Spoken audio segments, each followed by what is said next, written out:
Ang piston kinalampag ang tanggapan ng LTFRB kasabay ng isinasagawang public consultation ngayong araw. Kasama natin sa balitang yan si Rajuman Lestor Aler. RMN Live Reports! Rajuman Angel, kinalampag ng Grupo Piston ang harap ng tanggapan ng Land Transportation Regulatory and Franchising Board o LTFRB ngayong umaga.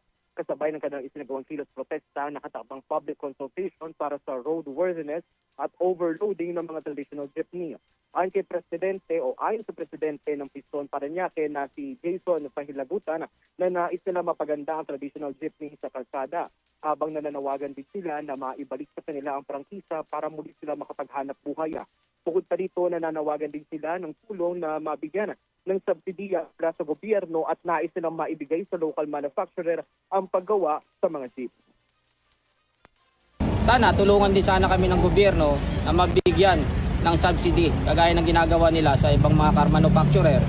Ibigay ho sana nila ito sa mga local manufacturer natin kagaya ni Sarao, ni Hayag Motors, ni Skipper Motors para doon ho tayo magpagawa ng ating iconic na design na ating mga jeepney. Inikilala ho yan sa ibang bansa at wag sana mawalain natin yung kultura na rin. Samantala, Rajuman Angel, tutol din ang grupo sa mga bumabiyahing minibus sa kalsada dahil aniya, lalo na sa mga bulubunduking lugar sa bansa.